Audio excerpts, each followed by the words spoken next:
जी बेटा, हम स्टार्ट कर रहे थे। हमने वर्कशीट स्टार्ट कर दी थी, हम क्वेश्चन नंबर 4 पे थे और 4 को हमने क्लोज किया था। ये बेटा उसकी एग्जामिनर रिपोर्ट है, इसको ज़रा एक दफ़ा ज़रूर गो थ्रू कर लें वीडियो पॉज करके, ताकि आपको बेहतर अंडरस्टैंडिंग हो जाए। Okay, so now let's move towards the question number 5। Question number 5 says that two railway trucks on a track, एक रेस्ट पे है, एक मूव कर रहा है, एक को M1 दिया हुआ है, U1 स्टूडेंट्स दिया हुआ है, this one is M1, this one is U1, okay, this one is M2 and U2 will be 0। जी कोलिजन करवाएगा, ठीक है जी, विच इज एज स्टेशनरी, ये देखिए लिखा हुआ भी है, ठीक है। So calculate the momentum of truck A, momentum find out करना है। So P is equal to बेटा M मल्टीप्लाई V, ओके हो गया। V that's mean U1 initial velocity ही होगी, ठीक है, इसमें वेलोसिटी में वही फैक्टर कंसीडर करेंगे हम। सो फार्मूला सॉरी अगर वैल्यूज पुट करें हम 6000 multiply what is the velocity, velocity becomes 5 and the answer is 30,000 Newton second. All clear? The truck collide their buffers, okay, and compress and they bounce off each other, दोनों टकराते हैं और bounce back होते हैं, remaining undamaged, ये अच्छी बात है। After the collision the truck B has momentum 27,000। ध्यान से बेटा दीजिए, देखिए अब देखिएगा जरा, ये मोमेंटम कितना लेके आ रहा है, मैं इसको रब करता हूँ, ध्यान से देखिए। ये मोमेंटम कितना अपने साथ लेके आ रहा है, ये बेटा लेके आ रहा है 30,000 न्यूटन सेकेंड। इजी हो गया। आफ्टर कोलिजन क्या होता है स्टूडेंट्स, आफ्टर कोलिजन होता ये है कि चूंकि ये स्टेशनरी है, इसको आके हिट करता है और दोबारा ये बाउंस बैक हो जाता है। इजी बात समझ आ गई? ये देखिए यहाँ पे लिखा हुआ भी है, collides they buffer compress and they bounce back each other remaining undamaged। तो आफ्टर कोलिजन इस जो ट्रक का मोमेंटम है वो कितना है, 27,000 न्यूटन सेकेंड है। इजी क्लियर हो गया। So determine the impulse applied to the truck. अब वो कहता है इम्पल्स फाइंड आउट करके दिखाओ ट्रक बी का। तो पहले मोमेंटम कितना है बेटा, जब स्टेशनरी था तो 0 था, अब मोमेंटम कितना है, क्लियर दिस वन। सो कैसे फाइंड आउट करोगे, M V minus M U, okay हो गया। ऐसे कर लो, नहीं तो सिंपल डायरेक्ट कर लें बेटा, पी डैश माइनस पी, इस तरह कर लो, आपकी अपनी मर्जी है। सो पहले मोमेंटम, अब मोमेंटम कितना है 27,000 just because of the final velocity after collision, okay, minus initial momentum कितना है 0, तो आंसर भी क्या आ जाएगा 27,000 न्यूटन सेकेंड आ गया। ओके जी, एफ एवरेज फाइंड आउट करनी है, देख लीजिए बेटा, डेल्टा पी ट्रक किसका है, ट्रक बी है ये, ठीक है। तो क्या हो जाएगा 27,000 divided by 0.60 and the answer is 45,000 newton आ जाएगा स्टूडेंट्स, ठीक है। Okay, calculate the final speed of the, किसका फाइंड आउट करना है, final speed of the truck find out करनी है। अब बेटा ये आपने बहुत ध्यान से समझना है। देखो स्पीड हम कैसे निकालेंगे, या हमें काइनेटिक एनर्जी का फार्मूला आना चाहिए, ठीक है। अब वो तो इस चैप्टर में है नहीं, तो हम इसको, चूंकि काइनेटिक एनर्जी भी हमें गिवन नहीं है, हमें सिर्फ मोमेंटम से काम लेना है। अब बेटा बहुत ध्यान से देखना है आपने, इसका मतलब है मैं ट्रक, देखो फाइनल स्पीड ऑफ ट्रक ए, मेरे पास और कोई चांस ही नहीं है, मेरे पास एक ही चांस है कि मैं मोमेंटम पहले फाइंड आउट कर लूँ ट्रक ए का, उसके बाद उसको मैथ से डिवाइड करवा दूँ, तो मेरे पास क्या आ जाएगा, फाइनल स्पीड आ जाएगी। क्या ख्याल है, final speed after collision check करना है मैंने, बात समझ आई कि नहीं आई? दोबारा देखें, मोमेंटम लेके आया 30,000, इसको कितना ट्रांसफर कर दिया 27,000, इजी हो गया। पीछे कितना रह गया, शाबाश शाबाश शाबाश, वेरी गुड, ठीक सोचा है, ठीक सोचा है। 20,000 कितना रह गया पीछे, 3,000 रह गया। बात समझ आई कि नहीं है? कार ए की फाइनल स्पीड मालूम करनी है ना आफ्टर कोलिजन, तो वो मोमेंटम कितना लेके आ रहा था, क्योंकि मोमेंटम के फार्मूले से ही एक्सट्रैक्ट करनी है हमने वेलोसिटी को। सो मोमेंटम कितना लेके आ रहा था 30,000, कितना शेयर कर दिया ट्रक बी को 27,000, तो अपने पास कितना रह गया, दोनों को माइनस कर दो बेटा 3,000, इसको अब इसके मैथ से 6,000 से क्या कर दो, डिवाइड कर दो, आपके पास वेलोसिटी आ जाएगी। इजी हो गया कि नहीं हो गया, ठीक है। सो अब आप ये कहोगे कि momentum, okay, truck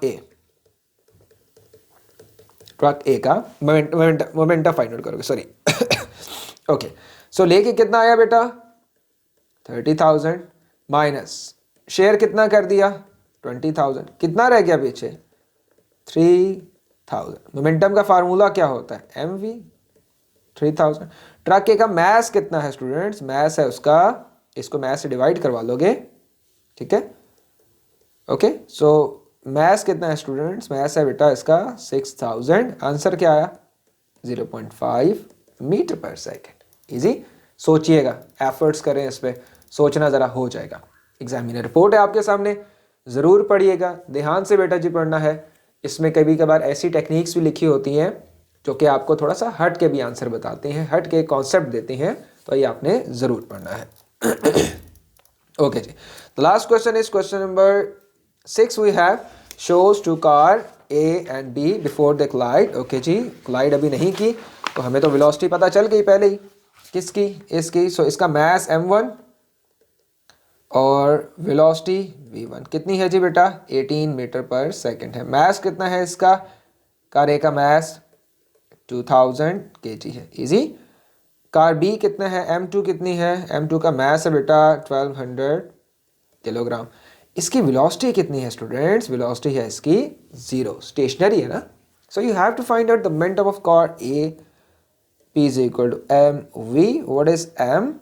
It's 2000 for the car A and its velocity is 18 and you get your answer 36,000। बड़ा इजी है, फ़ौरन से बेटा आप लोग कर लोगे, इसमें इतना ज़्यादा टाइम वेस्ट करने वाली बात नहीं।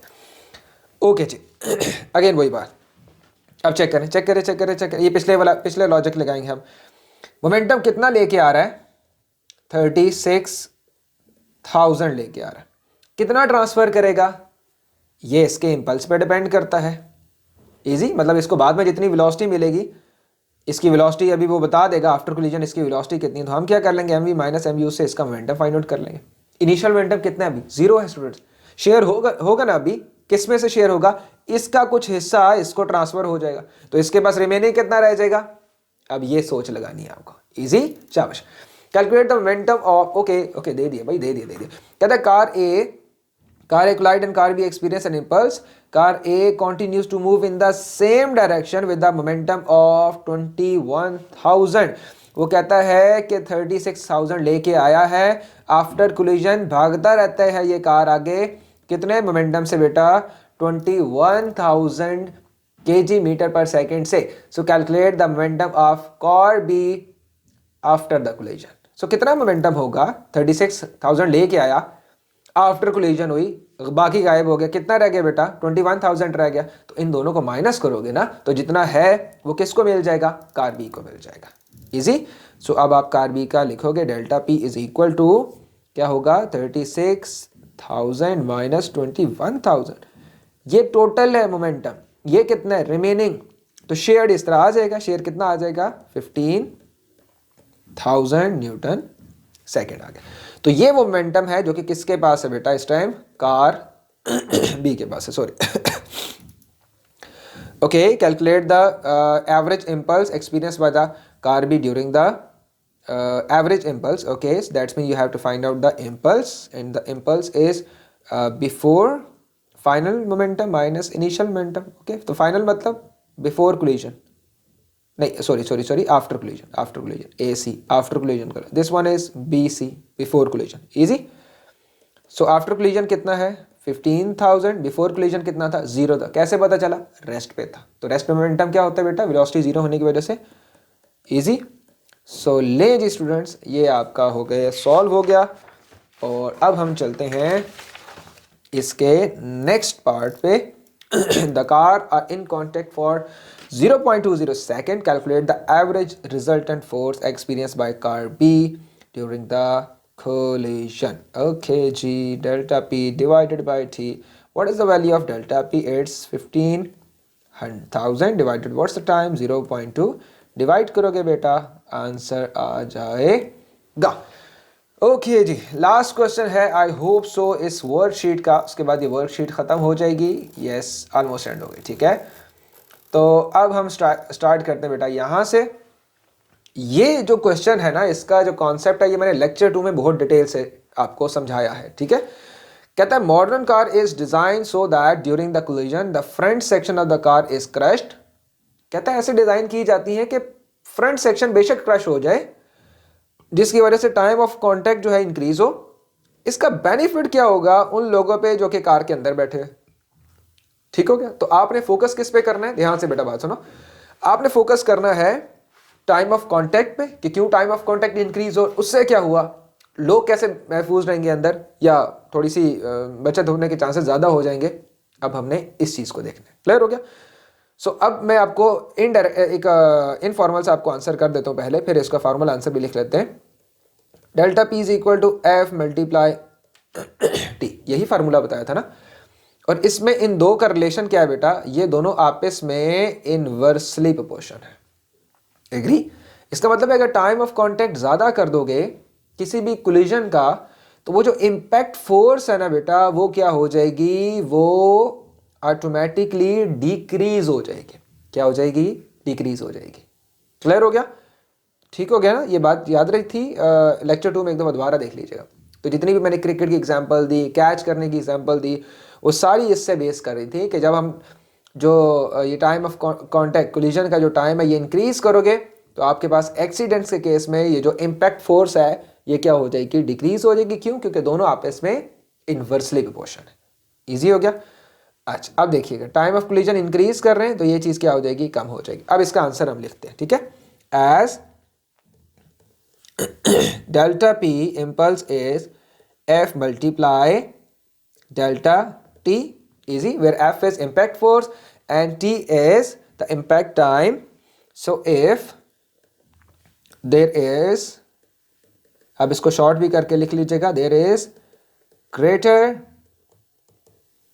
time of contact, if there is greater time of contact, there will be decreased rate of transfer of momentum. Okay, there will be decreased rate of transfer of momentum. As a result,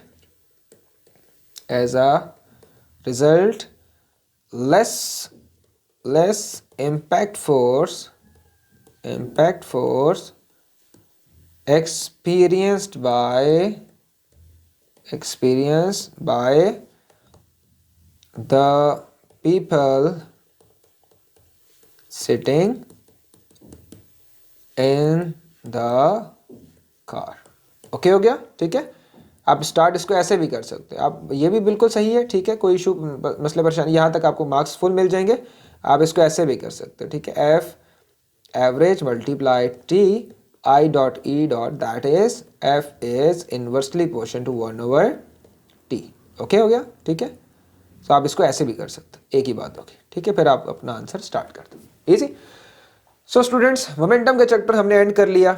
हमने इसमें I hope so कुछ positive चीज़ें सीखी होंगी जो कि आपके लिए बेनिफिशियल होंगी। और अगर आपको कोई चीज़ समझ नहीं आई बेटा तो बताइएगा कमेंट सेक्शन में, मैं आपको दोबारा एक्सप्लेन कर दूंगा। आई होप सो कि मोमेंटम का चैप्टर अब हमने काफ़ी डिटेल से इसको थॉरली देख लिया। तो जैसा भी क्वेश्चन आएगा आप कर लोगे, लेकिन अगेन पास्ट पेपर के क्वेश्चन इसके जो मजीद हैं काफ़ी हर पास्ट पेपर में आपको मिल जाएंगे। 2023, 22, 21, 20, 19, 18 तक देखिएगा तो आपको मिल जाएंगे। ठीक है, तो आपने अगेन इसकी प्रैक्टिस करनी है। अब ये तो हमने एक दफ़ा कर लिया, एक वर्कशीट की है, लिहाजा पास्ट पेपर की प्रैक्टिस आपने खुद करनी है। कोई क्वेश्चन समझ नहीं आया तो मुझे बताइएगा, इंशाल्लाह मैं आपके हेल्प के लिए हमेशा रेडी हूँ। तो थैंक यू सो मच। इंशाल्लाह नेक्स्ट लेक्चर हम स्टार्ट करेंगे या वर्क एनर्जी पावर का स्टार्ट कर लेंगे या हम फोर्सेस का स्टार्ट कर लेंगे। तो इंशाल्लाह आई होप सो कि आपको वो भी समझ आएगा बेटा। तो खुश रहें, आबाद रहें, हमेशा हंसते रहें, मुस्कुराते रहें। हमारी तो दुआ है आप सबके लिए।